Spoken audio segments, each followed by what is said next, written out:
ನಮಸ್ಕಾರ ಫ್ರೆಂಡ್ಸ್, ಎಲ್ಲರೂ ಹೆಂಗದರಿ? ಆರಾಮದರಿ? ಬರ್ರಿ, ನಾವು ಆರಾಮದೇವು. ಇವತ್ತು ಶ್ರೀಖಂಡ್ ಮಾಡಿದ್ರೆ ಶ್ರೀಖಂಡ್ ಮಾಡೋಕ್ಕೆ ಮೊದಲು ಏನು ಬೇಕು? ಮೊಸರು ಬೇಕು ರೀ. ಈ ಮೊಸರು ಇದು ಹೂರ್ಣ ಇದನ್ನು ಮಾಡೋದು ಇರ್ತೈತಲ್ಲ ಅರಿದ, ಅದ್ರಾಗ ನೋಡ್ರಿ ಇಷ್ಟು ನೀರು ಹೊರಗೆ ಬಂದಿದೆ. ಫಸ್ಟ್ ಇಷ್ಟು ನೀರು ತಕ್ಕೊಂಡ್ರೆ ಇನ್ನು ಆಮೇಲೆ ಇದು ನೀರು ತೆಗೆದ್ರೆ ಇದನ್ನು ಕಟ್ಕೊಳ್ಳೋಣ್ರಿ. ಇದ್ರಾಗ ಅರಿವ್ಯಾಗ ಒಂದು ಅರಿವ್ಯಾಗ ಕಟ್ಟಿಡೋಣ್ರಿ. ಹಿಂಗೆ ಒಂದು ತಿಳು ಬಿಳಿ ಅರಿವಿ ತೊಗೋಬೇಕ್ರೆ. ಬಿಳಿ ಅರಿವಿ ತೊಗೊಂಡು ಅದ್ರಾಗ ಕಟ್ಟಬೇಕು ಚಂದಂಗೆ ಟೈಟಾಗಿರಿ. ಈಗ ಇಷ್ಟು ನೀರು ಎಷ್ಟು ಹೊಂಟೈತ್ರಿ, ಇನ್ನೂ ನೀರು ಇರ್ತೈತಿ. ಇದ್ರಾಗ ಪೂರ್ನೆಲ್ಲ ನೀರು ತೆಗಿಬೇಕ್ರಿ.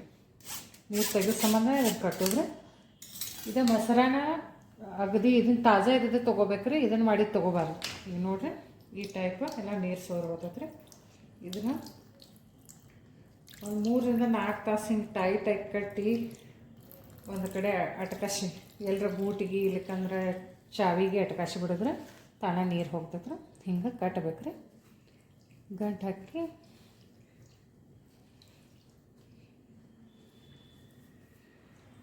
ನೋಡಿರಿ, ಈ ಟೈಪ್ ನೀರು ಸುತ್ತಾವ್ರಿ. ಈ ಟೈಪ್ ಒಂದು ಜಾಗನಾಗ ಕಟ್ಟಿಬಿಡೋದು. ಪೂರ್ನೆಲ್ಲ ನೀರು ಹೋಗೋ ಹಂಗೆ ಒಂದು ಜಾಗನಾಗ ಕಟ್ಟಿಬಿಡೋದ್ರಿ. ಈಗ ಇದನ್ನು ಕಟ್ಟಿ ಒಂದು 3 ರಿಂದ 4 ತಾಸು ಎಲ್ಲ ನೀರು ಹೋಗೋ ತನಕ ಪೂರ್ಣ ಕಟ್ಟಬೇಕ್ರಿ. ಆಮೇಲೆ ಮತ್ತೆ ಹೆಂಗೆ ಮಾಡೋದು ನೋಡೋಣ ನೋಡಿರಿ. ಕಟ್ಟಿಟ್ಟಿದ್ದು ಮೊಸರು ಇಟ್ಟಿದ್ದಿರಲ್ಲ, ಅದು ಹಿಂಗೆ ಗಟ್ಟಿ ಆಗೈತ್ರಿ. ಈ ಟೈಪ್ ನೋಡಿರಿ, ಎಲ್ಲನೂ ನೀರು ಹೋಗ್ಬೇಕಿದ್ರಾಗ ಒಂದು ಸ್ವಲ್ಪನೂ ನೀರು ಹೊಡಿಬಾರ್ದ್ರಿ. ಹಂಗೆ ಮೊಸರೆಲ್ಲ ಇದನ್ನು ಮಾಡ್ಕೋಬೇಕ್ರಿ.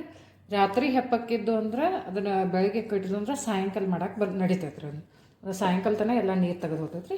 ಇದ್ರಾಗ ಹಾಕಕ್ಕೆ ಏನೇನು ಬೇಕಂದ್ರೆ ರೀ, ಒಂದು 4 ರಿಂದ 5 ಏಲಕ್ಕಿ ರೀ, ಒಂದು 4 ರಿಂದ 5 ಕಾಜು, ಒಂದು ಸ್ವಲ್ಪ ಬಾಯಾಗ ತಿನ್ನಕ್ಕೆ ಸ್ವಲ್ಪ ಇದನ್ನು ಆಗ್ತೈತ್ರಿ. ಮತ್ತು ಮಿಕ್ಸಿ ಒಳಗೆ ಸಣ್ಣ ಪೌಡ್ರ್ ಮಾಡ್ಕೊಂಡಿದ್ದ ಇದನ್ನು ಸಕ್ಕರೆ ಹಾಕಬೇಕ್ರಿ. ಎಷ್ಟು ಮೊಸರು ಇರ್ತೈತ್ರಲ್ಲ ಇದನ್ನು ಕಪ್ಪ ಅದ ಅಳತಿ ಒಳಗೆ ಸಕ್ಕರೆ ಹಾಕ್ಬೇಕ್ರಿ. ಇಲ್ಲಿಕಂದ್ರೆ ಹುಳಿ ಹತ್ತೈತ್ರಿ. ಹುಳಿ ಮೊಸರು ಒಟ್ಟ ತೊಗೋದಿಲ್ಲ ರೀ, ಇದ್ರಾಗ ತಾಜಾ ಮೊಸರು ತೊಗೋಬೇಕ್ರಿ. ಈಗ ಹೆಂಗೆ ಮಾಡೋದನ್ನು ತೋರಿಸ್ತಾನೆ ರೀ.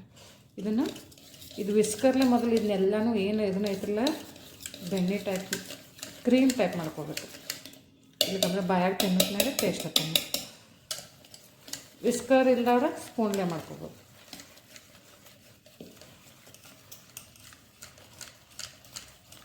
ನೋಡಿರಿ, ಈ ಟೈಪು ಇದು ಗಂಟು ಇದನ್ನೆಲ್ಲ ಇರ್ತೈತೆ ಎಲ್ಲ ಇದನ್ನು ಮಾಡಿ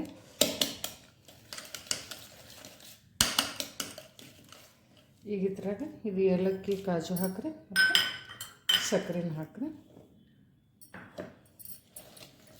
ಅಳತಿ ಮಾಡಿ ಹಾಕೋರಿ. ಎಷ್ಟು ಇದನ್ನು ಇರ್ತೈತಲ್ಲ ಅಷ್ಟು ಸಕ್ಕರೆ.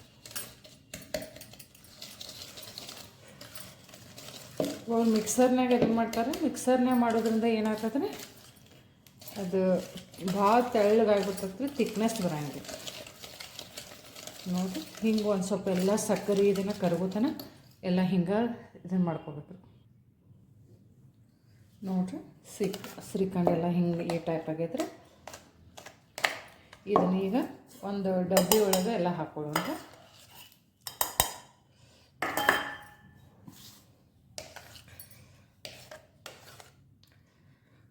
ನಮ್ಮಲ್ಲಂತೂ ಇದು ಮಾಡಿ ಒಂದು ದಿವ್ಸಿಗೆ ಮುಗಿತೈತ್ರಿ. ನೀವು ಹೆಚ್ಚು ಬೇಕಾದರೆ ಇದನ್ನು ಫ್ರಿಜ್ಜಿನಾಗ ಏರ್ ಟೈಟ್ ಕಂಟೈನರ್ ಸ್ಟೀಲ್ ಡಬ್ಬಿ ತೊಗೋದ್ರೆ ಮತ್ತು ಇದನ್ನು 3-4 ದಿವಸ ತನಕ ಇಟ್ಟು ತಿನ್ಬೋದು. ಫ್ರಿಜ್ಜಿನಾಗ ಇಟ್ಟರೆ ಚಪಾತಿ ಜೊತೆ ಮಕ್ಕಳಿಗೆ ಬೆಳಗ್ಗೆ ಟಿಫಿನ್ ಬಾಕ್ಸ್ಗೆ ರೋಲ್ ಮಾಡಿಕೊಡ್ಬೋದ್ರಿ.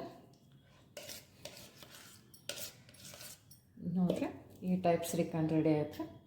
ನೀವು ಮನ್ಯಾಗ ಮಾಡಿರಿ, ಲೈಕ್ ಮಾಡಿರಿ, ಕಮೆಂಟ್ ಮಾಡಿರಿ, ಶೇರ್ ಮಾಡಿರಿ, ಸಬ್ಸ್ಕ್ರೈಬ್ ಮಾಡಿರಿ. Thank you one and all.